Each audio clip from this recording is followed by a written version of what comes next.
সুপ্রিয় ভিউয়ার্স, আশা করি সবাই ভালো আছেন। আমরা জানি যে ভেন্ডর বা সাপ্লায়ার রেগুলেশনের জন্য মূলত টেকনিক্যাল অডিট করা হয় based on the requirement of vendor and supplier regulation to develop the objective the way evaluate the vendor for selecting the best with the best, মানে বেস্ট ভেন্ডর বা সাপ্লায়ারকে select করার জন্য এই ভেন্ডর রেগুলেশন সিস্টেমটা follow করা হয়।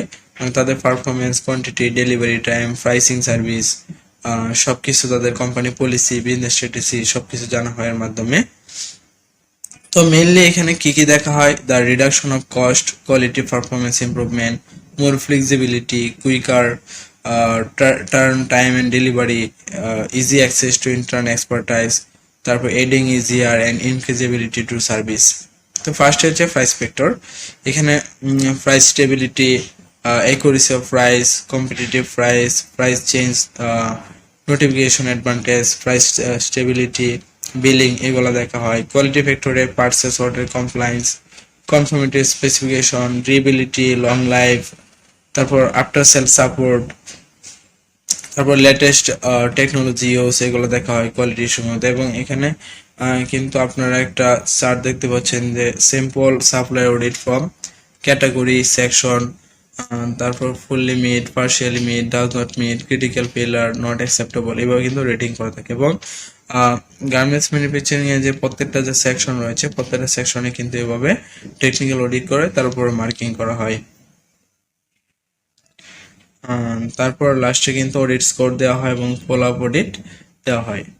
এখানে আপনারা এখানে বুঝতে পারছেন এরকম দেওয়া থাকে, একটা স্কোর দেওয়া থাকে এবং অডিট টেকনিক্যাল অডিট শিটের মাধ্যমে আপনার টোটালি তাদের ওই ফ্যাক্টরি ওভারঅল সবকিছু কিন্তু চেক করা হয়, সবকিছু দেখা হয় এবং তাদের একটা স্কোরের উপর ভিত্তি করে তাদের অর্ডারটা দেওয়া হয়। ডি হলে কিন্তু অর্ডার দেয় না, সি হলে আবার ক্যাপ চাওয়া হয় এবং এ থাকলে এ গ্রেডের ভালো এবং বি থাকলে একটু ইমপ্রুভ করতে হবে, এরকম তাদের অ্যাডভাইস থাকে।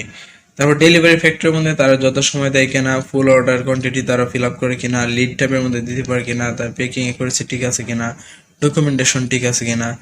তারপর আমরা যে সার্ভিস ফ্যাক্টর দেখি, বলতেছে service is very important influence the vendors evaluation selection.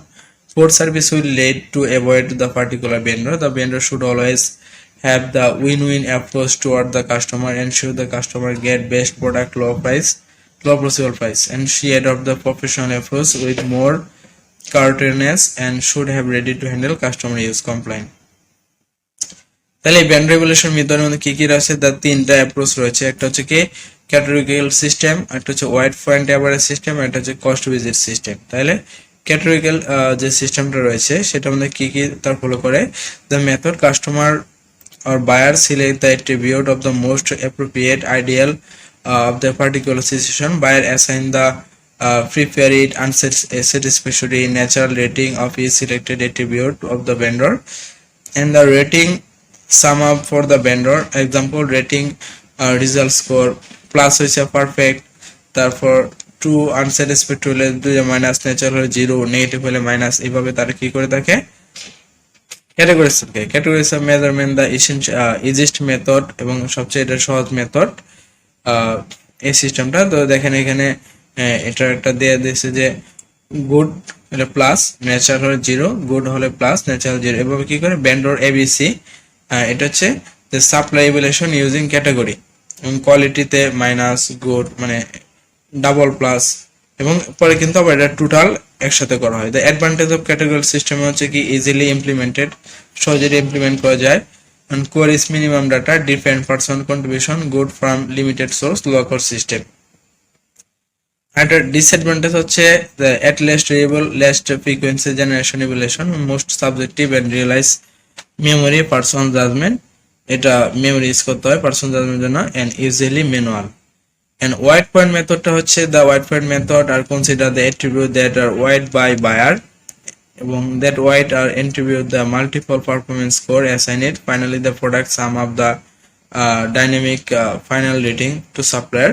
তো এটার জন্য যে জিনিসটা ফলো করা হয়, the major limitation of the approach that difficult to effectively take quantitative evaluation criteria, যেমন determine evaluation criteria, তারপর estimate importance of correction, rating product against all evaluated criteria, compare the average rating, তারপর wide product rating, তারপর হচ্ছে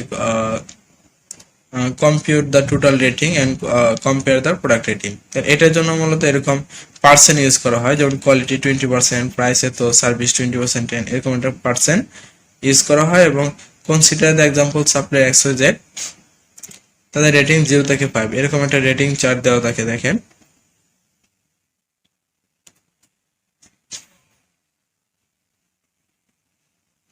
মানে এরকম 20-30 করে দেওয়া থাকে সেকশনে, তারপর ফাইনালি একটা স্কোর দেওয়া হয় তাদেরকে। অ্যাডভান্টেজ হচ্ছে কি, flexible system, allow supplier ranking and moderate implementing cost and combine quantitative and quality factor of single system. আর এটা ডিসেম্বরে হচ্ছে যে 10 focus on unit price and required computer স্কিলের মতো। এই যে ভেন্ডর পারফরমেন্স এরকম থাকে, এক্সিলেন্ট, গুড, ফেয়ার, পারফরমেন্স, একটা শিট এখানে দেওয়া আছে সেকশন ওয়াইজ। একটা হচ্ছে কস্ট রেশিও বেজড সিস্টেম, এটা হচ্ছে evaluate the supplier performance using standard cost analysis. Cost ratio কি, the non performance cost by হচ্ছে পারচেজ কস্ট। এখন কোয়ালিটি কস্ট কোনগুলো আছে, the visit vendor plant, approve sample, inspection cost, cost of defective, reworking cost, manufacturing losses বা reject item. Delivery cost এর মধ্যে postage and fix, telephone, visit vendor plant, extra cost, এগুলো আর কি থাকে এখানে, নানা টাকাতে ভাগ করে দেওয়া হয়। Identification the true product ratio cost, এভাবে নানা খাতে তাদের কস্টগুলো ভাগ করে। The benefit of buyer can achieve the using approach possibility in source requirement, considering total cost of product, considerability of product value, way of communication। তাহলে আপনারা আসলে বুঝতে পেরেছেন যে বায়ার কিভাবে সাপ্লায়ার কি বুলেট করে থাকে। এখানে বলতেছে supplier measurement system mostly commonly use the following process. এক নম্বর track performance supplier, identify supplier improvement opportunities, develop supplier, আর হচ্ছে benchmark supplier against best practice. তাহলে আশা করি এখানে বুঝতে পেরেছেন যে সাপ্লায়ার ইভলিউশন প্রসেসগুলা। এবং অবশ্যই চ্যানেলটা সাবস্ক্রাইব করবেন। আমার চ্যানেলে garments merchandising, QA, QMS, buying কিছু সব ট্রেনিং লিঙ্ক রয়েছে। চ্যানেলের ভিডিও ডিসক্রিপশনকে আপনি ফলো করতে পারেন। আল্লাহ হাফেজ।